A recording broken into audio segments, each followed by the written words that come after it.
My name is Charlie Reimer, and I'll be discussing the paper Embracing Less Common Evaluation Strategies for Studying User Experience in NIME. Previous reviews of the literature have noted a lack of formal and structured evaluation within the community, as well as an inconsistent understanding of the term evaluation. Additionally, information related to goals, criteria, and methodology is often not provided, which can lead to problems when generalizing evaluation outcomes, replicating previous studies, and allowing researchers to build on each other's work. Evaluation strategies used will have unique implications in any scenario, and it is important to consider the consequences of any strategy for a given technology and evaluation target. Of particular interest in this research is user experience, or the subjective experiential aspects of individuals' interactions with technology. User experience and the nature of performer-instrument interaction are likely to change over time spent interacting, practicing, composing, and performing with a musical interface. To investigate user experience evaluation further, we conducted a review of proceedings from NIME 2017 to 2020. We performed a systematic literature review of published proceedings from these years to identify papers that both presented and evaluated a new technology, installation, or performance. Out of 411 total published proceedings, 99 were subject to further analysis. Each of these papers were classified based on 6 categories: evaluation type, further defined in the full manuscript, approach, stakeholder perspective, participant task, data collection method, and duration. We noted 5 patterns, the first of which was a high prevalence of exploratory type evaluations.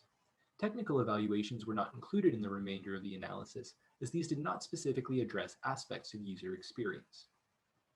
The second pattern noted was that UX evaluation strategies typically use qualitative or hybrid methods rather than purely quantitative approaches. Third, the most common stakeholder perspective examined was that of the performer, which makes sense given that in music interaction contexts, performers are most often equated with users. Data collection methods and participant tasks were varied, though some methods such as open comments and questionnaires, and some tasks such as specific tasks and open exploration were more commonly used than others. Finally, duration of user experience evaluation is typically short-term and often not specified at all. In response to these findings, we advocate for the use of less common evaluation strategies which could better facilitate evaluation over time. Short-term, qualitative, and exploratory research such as that identified in our review is likely to be most useful in situations involving novices' first interactions with a new technology. While formal and structured evaluation tools exist both within and outside of NIME, they are not commonly used, but could be useful when performing longitudinal evaluation as they allow for measurements taken at multiple points in time to be compared. Structured evaluation over time might offer superior insight into dynamic aspects of UX and performer-instrument interaction.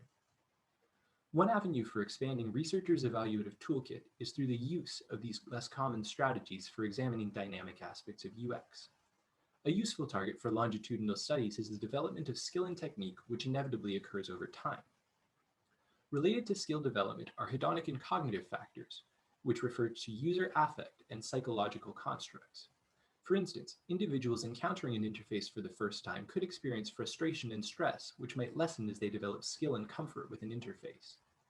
These hedonic and cognitive factors can be evaluated through the use of physiological response measurements over time, while changes in users' perceptions of an instrument could be assessed using a psychometric tool like the musician's perception of the experiential quality of musical instruments questionnaire.